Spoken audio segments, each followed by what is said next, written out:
है कि एक साबिक वज़ीर आज़म है, वो जेल के अंदर मौजूद है, उसकी आंख को ख़तरा लाहक है और उसकी पार्टी कह रही है कि आप उनका इलाज कराएं और उनके मनपसंद या जो उनकी भरोसेमंद अस्पताल है उससे कराएं।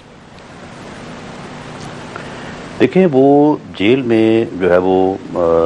जेल हुकाम की कस्टडी में है। वहाँ पे उनका मेरी इन्फॉर्मेशन के मुताबिक जो है वो रोज़ाना मेडिकल चेकअप होता है और जब जब भी उनको कोई प्रॉब्लम हुआ तो उन्हें इलाज की जो है वो सहूलतें फैसिलिटी जो है वो फराहम की गई है और वी आर ऑन रिकॉर्ड।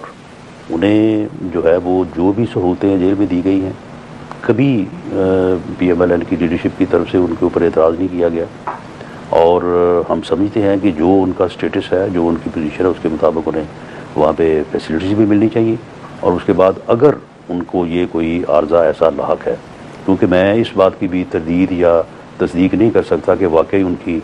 आँख में कोई प्रॉब्लम इस किस्म का है,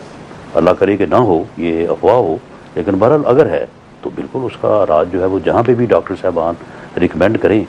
या जहाँ पे भी पॉसिबल होना चाहिए। तो आप ये डिटर्मिन कैसे करेंगे, चूँकि आप वज़ीर आज़म के मुशीर बराए सियासी अमूर हैं और एक मेजर अपोजिशन के लीडर साबिक वज़ीर आज़म के बारे में ये खबर है और छप चुकी है कि जी central retinal vein occlusion in his right eye, बड़ी क्लियरली उन्होंने ये कहा है कि ये मसला है। डॉक्टर्स ये रिकमेंड कर रहे हैं, जेल के डॉक्टर्स ये रिकमेंड कर रहे हैं कि आप ये ट्रीटमेंट जो है ये जेल से बाहर कराएं। ये आफ्टर ऑल एक पॉलिटिकल मामला भी तो बन सकता है ना राना साहब, ये आपके लिए भी एक सरदर्द बन सकता है अगर उनको इग्नोर किया जाए तो। नहीं, देखें, इग्नोर क्यों किया जाए? इग्नोर नहीं किया जाना चाहिए और अगर जेल के डॉक्टर्स ने रिकमेंड किया है तो देखिए, पहली बात तो ये है कि PTI के जो साहिबान हैं उनको ये सिर्फ स्टेटमेंट की हद तक नहीं रहना चाहिए, उनको अदालत में जाना चाहिए।